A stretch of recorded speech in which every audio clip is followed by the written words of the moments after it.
Hold up, before you get to watching this video, let me talk to you for a second. Hit that bell down below and subscribe to the Fitz Take Podcast YouTube channel so you'll know when every episode is dropping or if something has been posted on this page. Also, be sure to follow me and Elijah on our social media platforms. They will be linked down in the description. Now back to the episode. Staying in the college football world, while Alabama put their foot on the gas and then let up a little bit, Colorado did not. They beat UCF. What was it? 49-21, I think it was. 40 something to 21. I had the score pulled up and it went away. But they came out and they now have, is this their second Big 12 victory this season? They beat Baylor and they beat and now UCF. Week before. Also, this would be their third then. Well, Colorado State is not Big 12. So, who did they beat off the hills of Hail Mary? They came back.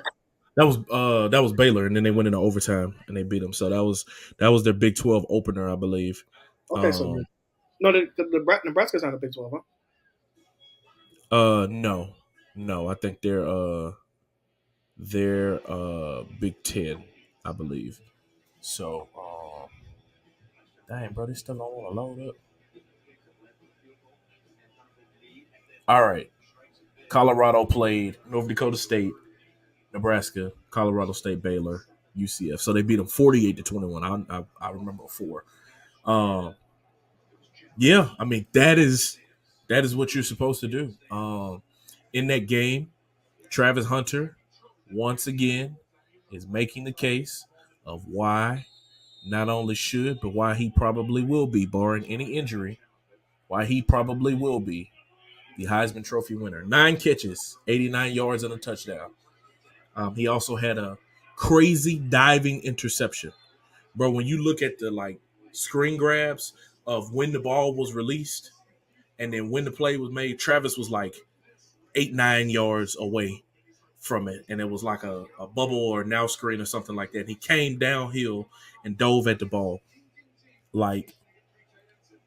Shadur Sanders, 28-35, 290 yards, 3 touchdowns, and an interception. Again, we said it last week. These 2 guys are going to take this team as far as they want to go. Is it sustainable? We do not know. It's the college ranks. I don't think it would be sustainable if they were in the NFL. But right now, it's proven to be.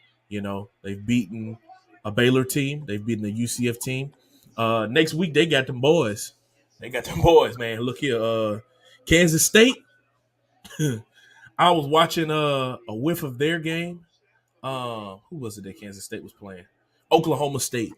Because I always like to, when I'm flipping through the channels to watch a game, I try to see who is playing the closest, and I'll just hang on that game for a second.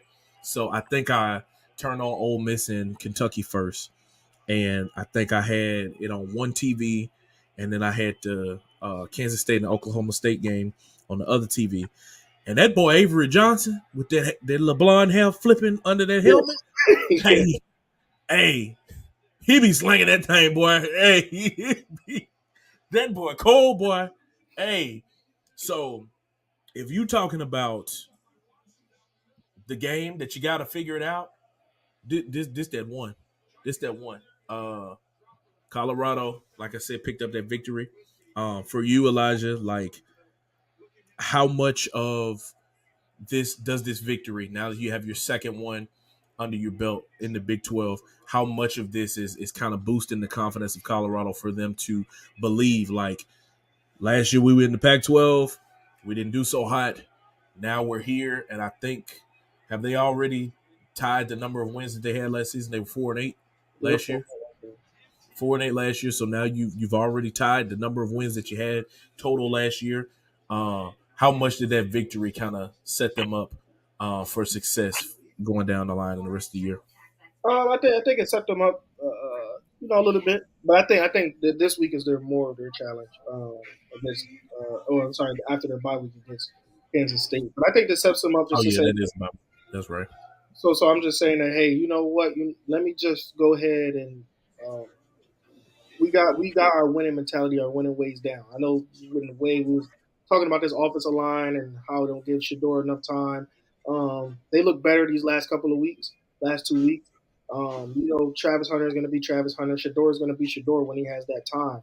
So now it's just now putting it all together, which they did yesterday against UCF, seeing how dominant they can be on the football field. Now, when I say this is a big win, I would say it's a big win in the sense of yes, it's coming together and being complimentary in football, but we want now it's time to see it against Kansas State.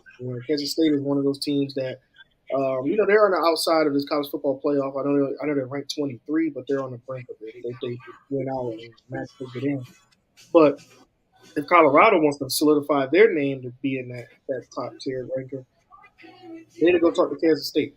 Let me go ahead and handle that business. Let me go stand on business at Kansas State because if Colorado's a team that we think can be one of the top 12 teams in making the postseason or make the postseason and try to make a run from there, they have to handle business here. They already lost that game to Nebraska pretty bad, and it didn't look good. Even the win against North Dakota, is that South Dakota State? North Dakota State. North Dakota State, the opening week, he was like, "Oh man, this don't look good at all." But again, they progressively got better and better after that. So I just want to see what it looks like after Kansas State before I say, "Hey, this means a lot," because beating UCF is big. Winning a college football game is big. But I want to see what we do it against the big dogs, and that's the only thing that we struggled seeing with Colorado. We lost to Oregon last year, USC last year. We lost to Utah last year. This year, I know Kansas State is the next thing on in their way. Top 23 team in the country. Let me see what you can do with that. Yeah, Kansas State actually moved up 3 spots in the latest AP poll, so they're 20th now. On the rest of their schedule, I feel like, in my opinion, for Colorado to even sniff that outsider's chance of the college football playoffs, they got to win out. They have to win out, and they have to win the Big 12 championship. Because when you look at, like, if you're comparing apples to oranges, and you're picking a SEC team that might have 1 or 2 losses on the year, but might have like 1 loss in SEC play, does that strength of schedule look better than Colorado, that now they will have only played, Kansas State, who's ranked, and Utah further down the line, and they're both bottom of the top 25 teams. Like, they're going to have to win out and win the Big 12 in order to get into that conversation.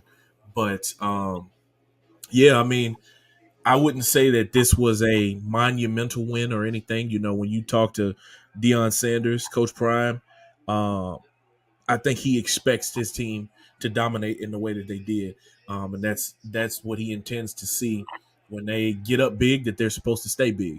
Pause, and they're supposed to, win their football games in the way that they're supposed to. But like you said, like facing off against Kansas State is going to probably put you either in the receiving votes conversation, or maybe it propels you directly into the top 25. We don't know. Things change on a week-to-week basis. So that game is going to be much, much, much, much more important than this victory over UCF. UCF was undefeated coming into this game, so it was a let's go ahead and prove, or go ahead and give them their first loss, prove them why we're a better team or whatever. But when you're talking about magnitudes of games, this is probably your biggest one as of now. So Colorado will have a week off, and then they will get back to action on October 12th when they face off with the Kansas State Wildcats. Thank you so much for watching this clip of the Fitz Take podcast. Be sure to like this video and also subscribe to the YouTube channel, and also follow me and Elijah on our social media platforms. They will be linked down in the description. And remember, every episode of the Fitz Take podcast will air right here on the YouTube channel every Monday at 2 p.m. Thank you so much for watching, and we'll see you next time.